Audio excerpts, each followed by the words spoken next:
Dentro do projeto que a gente montou e entregou como produto para a secretaria, a gente deixou bem claro que a gente precisava mostrar para as pessoas quais são os 17 objetivos sustentáveis que foram estabelecidos pela ONU, numa agenda que precisa ser cumprida até 2030 e que as empresas, elas têm uma responsabilidade corporativa que estão dentro dos princípios ESG. Então, a jornada ela está propondo uma ação coletiva de limpeza de praia. Se você observar em todo o espaço onde está acontecendo a jornada, nós temos lixeiras para o descarte consciente do lixo. Nós tivemos um consumo de água equilibrado, onde as pessoas foram incentivadas a terem hábitos que preservam, né, o meio ambiente. Então, individualmente, eu durmo toda noite com a consciência tranquila, né? Eu uso muito mais a bicicleta do que veículo automotivo, tento ser um consumidor responsável, eu tento evitar o consumo de qualquer coisa plástica, etc, etc, etc. Mas, como já dizia a minha bisavó, uma andorinha sozinha não faz verão. Se os governos não assumirem compromissos sérios, mudando suas políticas econômicas, suas políticas sociais, nada vai mudar. E se as grandes corporações também não mudarem suas práticas, nada vai mudar. E para a gente é muito claro que se a gente não cuida do meio ambiente e a gente não ajuda as pessoas a entenderem qual é a sua responsabilidade em cuidar do meio ambiente, logo a gente não consegue ter produção. Então precisa haver realmente essa capacitação de pessoas, essa inclusão de pessoas e essa consciência das pessoas de que elas precisam cumprir os objetivos. Se você vê, por exemplo, na Tenda Consciência, a gente teve um painel cumprindo o ODS número 5 falando sobre mulheres. Né? O papel das mulheres dentro do montanhismo, a responsabilidade que elas têm, o contexto em que se vive. Você cumpriu também aqui o ODS 3, bem-estar e saúde, porque a gente está num lugar extremamente confortável para isso.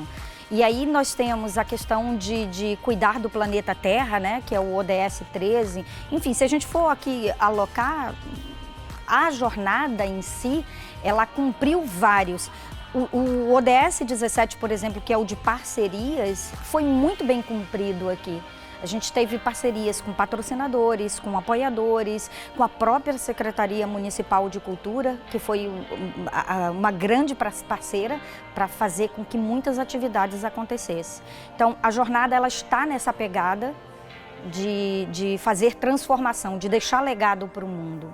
A pegada ecológica, a pegada de sustentabilidade da jornada científica de montanhismo, cultural científica de montanhismo, eu acho que grande parte vem dessa construção de pontes entre o conhecimento científico e a praticante dos esportes de montanha. Mas mais do que isso, um grande debate e uma grande troca de conhecimento sobre coisas que realmente são pertinentes e são importantes para a nossa prática do nosso esporte de forma sustentável, consciente e causando um mínimo impacto. Dentro dessa construção de conhecimento, dessa troca, eu acho que aparece com muita importância a educação ambiental, né, para todos, e não só isso, a sensibilização a partir de temas que são importantes para que possamos trabalhar dentro de nós mesmos, dentro de nossas atitudes, do nosso dia a dia, dentro de nossas atividades, mas não só isso, dentro do ramo de pessoas que a gente influencia, seja na nossa vida pessoal, seja no nosso trabalho, seja até na nossa atuação outdoor. Tem muita gente aqui com atuações maravilhosas e incríveis no segmento outdoor, que são grandes multiplicadores de boas ações, de boas ideias e de boas trocas de conhecimento. E você pode ver isso presente em diversos pontos aqui da jornada. A gente tem o coletor do programa de reciclagem Gear Tips, que promove, querendo ou não, um consumo consciente, uma maior sensibilização sobre a redução da geração de resíduos no nosso segmento, no nosso esporte. A mesa de mínimo impacto que vai rolar encerrando esse evento. Olha isso, o meio ambiente, o mínimo impacto é o headliner do nosso evento. É o que vai fechar, é a apresentação final com todo mundo, todas as tendas lá para assistirem. Eu nunca tive a oportunidade de ter presenciado e ouvido tanta gente boa e qualificada falando sobre o assunto ao mesmo tempo, debates diferentes pontos de vista que vão engrandecer tudo. E eu tenho certeza que todo mundo aqui vai sair com o impacto inicial disso, mas também com impactos engrandecidos em médio e longo prazo durante as suas atividades que tem no seu dia a dia e na montanha. Fora toda essa parte dessa troca de conhecimento ambiental, a gente também atuou com iniciativas pontuais que geram um impacto, né? Se a gente não der o exemplo, a gente tem que levantar grandes bandeiras, né? A gente pode ser, a gente deve trazer esse exemplo para que a gente possa passar para as outras pessoas. Aí eu posso citar algumas coisas pontuais que fizemos aqui, que foram muito legais, como, por exemplo, pedir para que os participantes trouxessem suas próprias canecas, suas próprias garrafas, seus próprios copos, e não vimos nenhuma geração de resíduo plástico a partir da hidratação, né, do consumo de água, etc. E nenhuma parte do evento. Temos um bebedouro muito legal ali da Camelback, onde a galera foi lá, trouxe seu copo, trouxe sua garrafa, encheu, se hidratou e deu tudo certo. Fora isso, cara, por exemplo, a gente teve uma ação muito legal de neutralização da pegada de carbono aqui do evento. Então a gente, em parceria com a Organização pela Conservação da Terra, a gente apoiou a iniciativa da plantação de, se eu não me engano, 32 árvores, agora me fugiu a cabeça exata, para a gente neutralizar, se eu não me engano, também 5,32 toneladas de carbono que foram emitidas por toda a parte de background, organização e operação desse evento. Ou seja, a gente está tentando passar o exemplo de boas atitudes, de boas ações, para que todos aqui saiam com toda essa troca de conhecimento, mas não só isso, sensibilizados para tentar fazer o mesmo na sua vida. Eu entendo que a jornada cultural e científica é um marco no sentido de trazer consciência, aprendizado e conhecimento sobre o meio ambiente, com seus cuidados, com as próximas gerações, né? Aprender com os nossos erros, principalmente. Não é? A gente vive um momento no planeta, não só no Brasil, mas de maneira geral, uma grande carência de cuidado da nossa casa-mãe, do nosso planeta. Eu acho que um evento como esse só vem a somar o grande esforço de algumas pessoas, como a jornada científica, né? Jornada cultural e científica, de você ter avanço nesse aspecto. Eu vivo em montanhas, eu vivo meu trabalho esportivo, vivo situações em glaciares, por exemplo, onde você vê o impacto ambiental acontecendo a cada ano. Então, para mim, isso é uma grande bandeira e por isso o meu grande apoio a um projeto e um encontro como esse aqui na Jornada Cultural e Científica. É difícil escolher um dos ODS para falar que eu mais me identifico. Acho que todos são fundamentais, todos são muito importantes, mas se for escolher um agora, eu diria que é o ODS número 12, que é de produção e consumo responsável. Isso porque nós temos um projeto, o Programa de Reciclagem Gear Tips, de cartuchos de gás, que sem o Bruno Negreiros também não teria saído do papel, que é justamente o nosso xodó atualmente, né? É um projeto que a gente tem que colocar para frente, já está com 14 ou 15 pontos de coleta diferentes, e é justamente essa questão do consumo consciente e, na realidade, da destinação final adequada também, do cartucho de gás especificamente. Dos Objetivos de Desenvolvimento Sustentável da ONU, todos estão relacionados, mas eu tendo a me identificar mais com o ODS da educação de qualidade.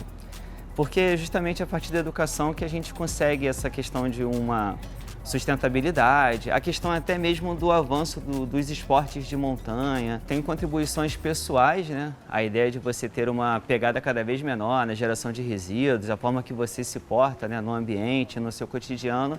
E também, enquanto professor, eu tento passar isso sempre para os alunos, né? Criar essa forma assim, sustentável, né? De ter um posicionamento adequado em relação aos recursos nas minhas atividades didáticas, nas minhas aulas, né, ou nas pessoas que, de certa forma, eu tenho contato diariamente também. Eu, como montanhista, eu já pratico o Leave No Trace. Então, normalmente, eu levo meu lixo embora, eu até cato o lixo dos outros na trilha quando eu vejo.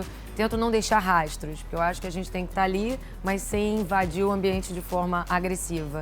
E no meu dia a dia, eu tento incentivar no meu trabalho e com os meus amigos, nos lugares que eu frequento, da gente pensar no meio ambiente, porque a gente acha que, porque tem uma condição boa, uma condição socioeconômica boa, as pessoas são mais instruídas e fazem isso de forma mais natural, mas não. No meu trabalho, eles incentivam você a levar a sua própria caneca para não gerar lixo de copo plástico. E as pessoas não levam sua caneca, porque elas acham um absurdo, elas têm que levar a sua caneca. E elas falam, não, qual é o problema? Lixo todo mundo produz. Aí eu falo, não existe lixo, porque não tem onde jogar o lixo. O lixo vai sair daqui do trabalho, mas ele vai continuar no planeta. E as pessoas não conseguem entender isso. O meu hospital, que eu acho sensacional, ele trabalha com um projeto de reciclagem. E aí eles pedem pra gente dividir o lixo e botar a parte de embalagens e tudo para serem recicladas. Eles também recebem incentivo do governo, óbvio, se eles conseguem alcançar metas de volume de produtos recicláveis. Mas eu vejo que os próprios profissionais são uma barreira porque acham um saco dividir o lixo. Como se aquilo dali desse muito trabalho. Eu falo, gente, o trabalho vai dar quando o nosso mundo estiver tão destruído, que parece aquelas cenas de filme, né? Que a gente vê e as pessoas não entendem que aquilo dali pode virar uma realidade. Como a gente viveu agora numa pandemia, que todo mundo via Walking Dead, né? Esses filmes aí que tem sempre, né, uma bomba com um vírus mortal e todo mundo fala isso é coisa de filme e a gente acabou de viver isso. E as pessoas não entendem que a gente pode viver uma situação realmente de filme se a gente não começar a cuidar de verdade do nosso meio ambiente. Nos últimos 2 anos eu estou elaborando uma turnê expedição, que é uma turnê e expedição, né? Porque são shows que acontecem na montanha. E ao longo desses shows a gente tem feito uma série de ações verdes nos locais onde a gente se apresenta. Então, o ano passado, por exemplo, teve um manejo de uma trilha no Paraná, no Capivari Mirim. Teve uma doação em recurso para a Serra Fina, para sinalização e manejo da trilha na Serra Fina. E esse ano a gente vai levar outras ações, né? No Baú a gente vai fazer uma ação, vamos ter uma outra ação no Paraná. Eu tento empregar muitos assim, dos conhecimentos que eu adquiri nesses anos todos, né? De prática de montanhismo e de ida a lugares naturais na minha vida como cidadão, assim como empresário também, né? Então, na minha empresa, a gente recicla todos os resíduos, né? E também a gente tenta passar para as pessoas esse respeito pelo meio ambiente e a reciclagem. A gente tenta usar combustíveis, né? Menos poluentes. A gente tenta incentivar as pessoas a usarem no mercado e não usar sacola, usar uma eco bag, passar essa ideia. Eu nas redes sociais tenho muitos seguidores, a minha empresa também, então a gente tenta passar sempre esses conceitos de mínimo impacto, né? De como se portar na montanha, não cortar a vegetação, né? Como fazer as necessidades lá na montanha, como você poder usufruir desses locais, né? Então eu como cidadão assim eu vejo, né, como montanhista tenho o dever, né, de tentar passar esses conceitos para as pessoas e sempre incentivar as pessoas com quem eu tenho contato a fazerem esse tipo de coisa, né? Tanto na sua vida na cidade quanto principalmente quando vai para a montanha, né, que é um ambiente ainda mais frágil. Eu, pessoalmente, tenho o hábito de controlar a energia que é consumida dentro da minha casa, usar muito a energia, a luz natural, o descarte consciente do lixo, isso é uma prioridade. O consumo de água precisa ser controlado. Na minha casa isso é bem... a gente faz isso com muita consciência e eu estou me afinando muito com o ODS 12, que é o de consumo consciente, né?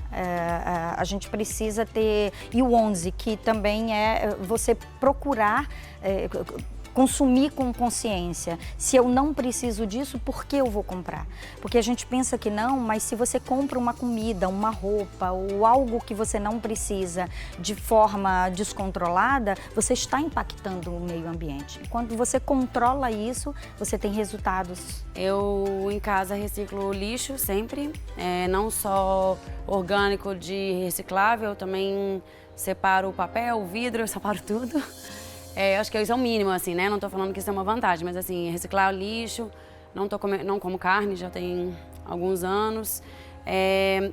Faço parte de um projeto que chama Escolada, que é levar crianças para a escalada e aí fazer um contato maior desses seres, né, com o meio ambiente, porque eu acho que são eles que vão cuidar do planeta mesmo.